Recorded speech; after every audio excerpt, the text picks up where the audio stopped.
Devant nous, on a deux chemins.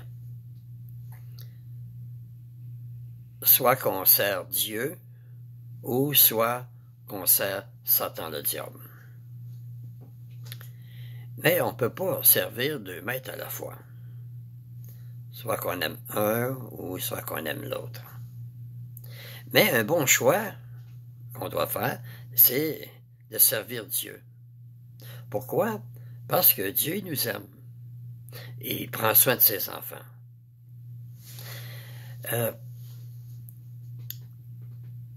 Et Dieu nous a fait un beau don. C'est celui d'avoir la vie éternelle. Et ce don-là est gratuit. On va lire Éphésiens, chapitre 2, et versets 4 à 7.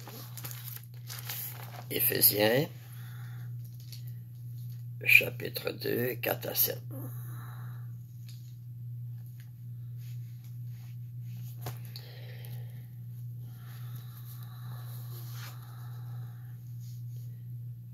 Le verset 4 dit, « Mais Dieu, qui est riche en miséricorde, à cause du grand amour dont il nous a aimés, nous qui étions morts par nos offenses, nous a rendus à la vie avec Christ.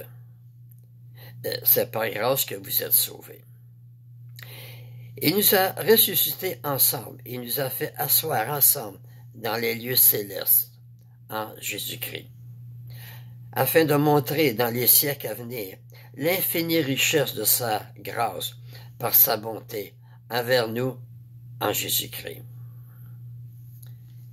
Et le verset 8 dit, « Car c'est par la grâce que vous êtes sauvés, par le moyen de la foi, et cela ne vient pas de vous, c'est le don de Dieu. » Fait que Dieu nous a donné un beau don, c'est celui d'avoir la vie éternelle, et c'est gratuit. Songez aux choses que Jésus a fait pendant qu'il était sur la terre.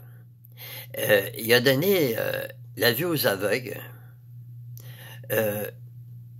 il a guéri des lépreux, il a guéri des boiteux, et par la puissance de Dieu, il a même ressuscité des personnes qui étaient mortes. On va lire Luc chapitre 7, 11 à 15. Luc chapitre 7, 11 à 15.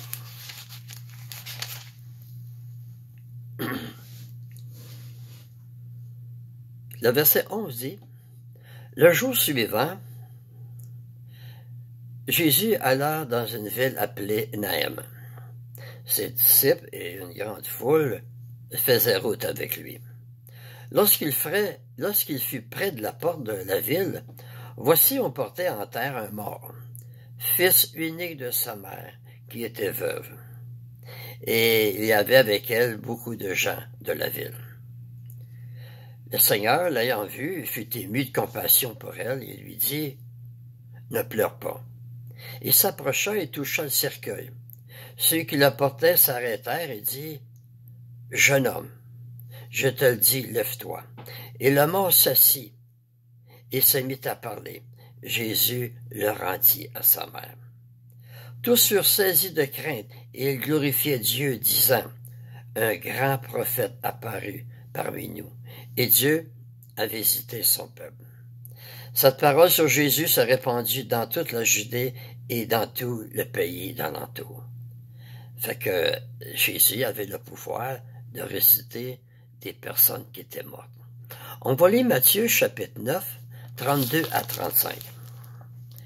Matthieu chapitre 9, 32 à 35.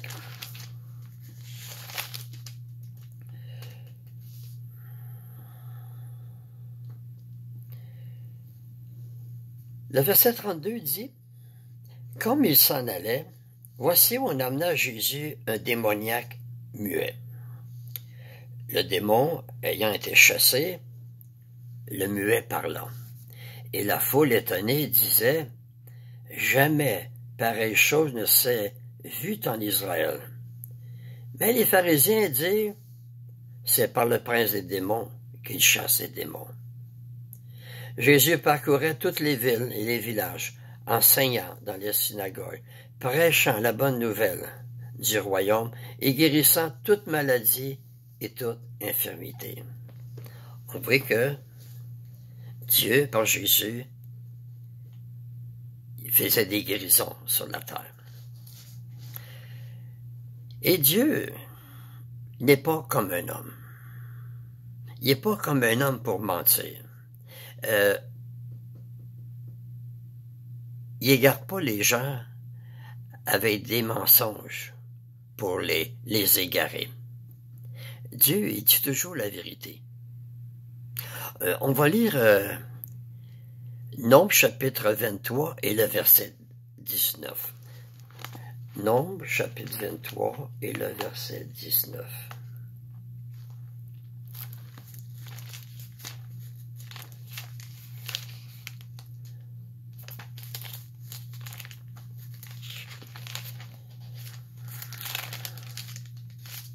Ça s'en vient. Le verset 19 dit: Dieu n'est point un homme pour mentir, ni le fils d'un homme pour se repentir. Ce qu'il a dit, ne le fera-t-il pas? Lorsque Dieu dit qu'il va faire quelque chose, il le fait. Il ne ment pas. Et Dieu ne trompe jamais personne. Je vais déposer ma Bible.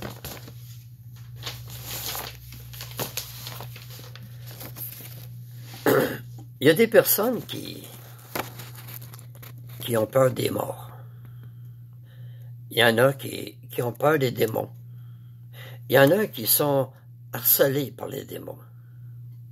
Mais les chrétiens ne sont pas pris au piège par ces choses-là. Parce que Dieu est plus fort que les démons, puis il est capable de vous protéger. Si vous vous approchez de Dieu, les démons vont fuir loin de vous. On va lire Jacques, chapitre 4 et le verset 7. Jacques, chapitre 4 et le verset 7.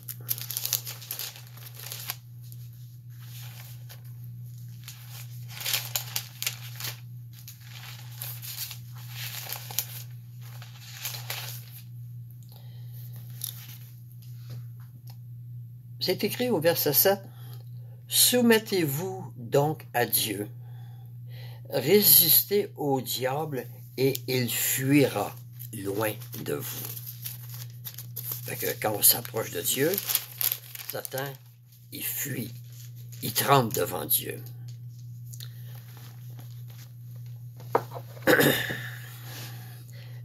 Si vous aimez Dieu de toute votre force, il va vous protéger et on ne pourra pas vous jeter des sorts. Parce que, comme j'ai dit, Dieu est plus puissant que les démons. Aucun sorcier va pouvoir vous envoyer des sorts.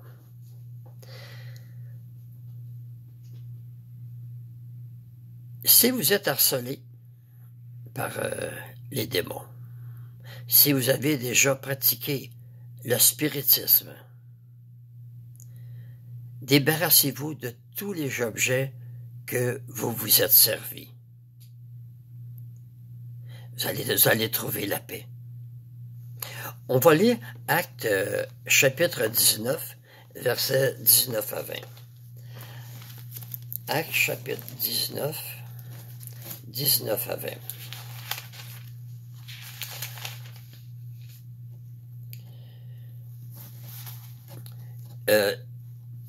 Les premiers chrétiens, il y en avait qui pratiquaient les arts magiques avant d'être chrétiens.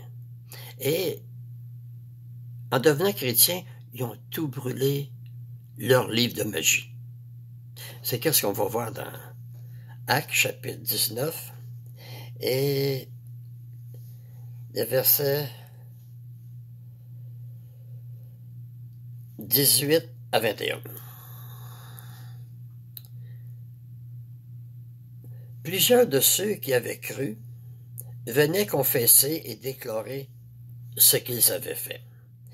Et un certain nombre de ceux qui avaient exercé les arts magiques, ayant apporté leurs livres, les brûlèrent devant tout le monde.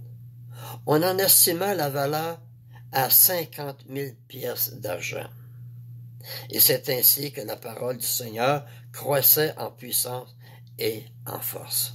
Donc, si vous avez déjà pratiqué le spiritisme et que vous êtes harcelé par les démons, approchez-vous de Dieu par la prière et débarrassez-vous de tous les objets que vous avez, que vous êtes déjà servis pour faire du spiritisme.